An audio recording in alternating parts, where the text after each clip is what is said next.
Simple food muna tayo ngayon dahil hindi na nakapag-prepare ng pagkain. Ito ay brunch, almusal, tanghalian magkasama na dahil mag-aalas 11 na. Medyo busy kaya ito na muna ang ating kakainin, paumien. Ano to, instant noodles. Yung paumien kasi sa Mandarin, instant noodles yon.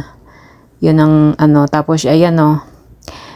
Baboy siya, ang flavor niya baboy, minced pork. Tapos ano bang tawag dito? Yung bihon yung pagka-noodles niya, hindi yung malalaki, kaya maninipis. Mabilis lang siya. Tapos ito yung kanyang seasoning powder. Hindi ko siya nilalahat ilagay. Konti lang ang ako maglagay ng mga ganyan pag kumakain ako ng mga ganyan. Dahil hindi naman maganda pag lagi kang kakain. Mga minsan-minsan lang.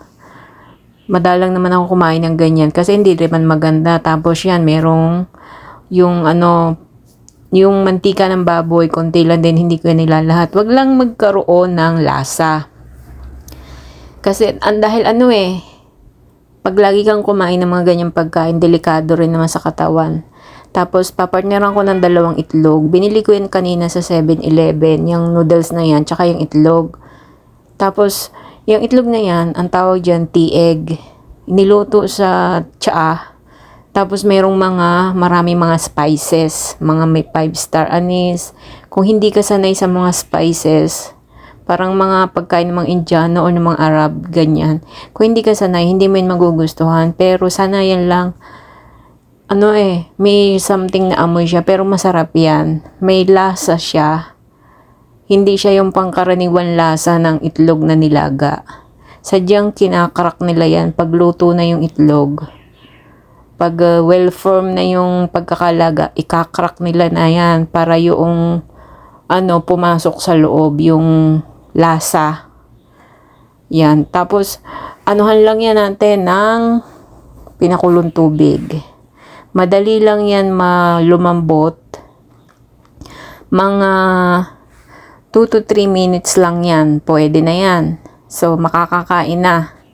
Dito kasi sa amo ko, meron akong budget. Hindi kasi kami nagluluto. So, pag minsan, pag mga ganyan, magkano lang yan?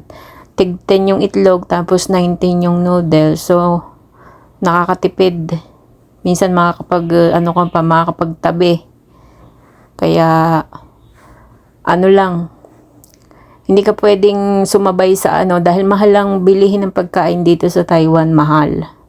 Tapos may kapartner yan, kakainan ko yan ng yung binababad ko na luya at saka bawang sa honey at saka sa apple cider. Ang sarap niyan kaulam sa mga ganyan, parang pinaka-appetizer na. At malaking tulong pa sa kalusugan. So parang kahit kumain ka ng mga ganyang pagkain, parang may kaunting twist, may balanse kasi meron kang kapartner. Yan, ito na yan okay na, pwede nang kainin, malambot na siya. Siya, panaka-bihon.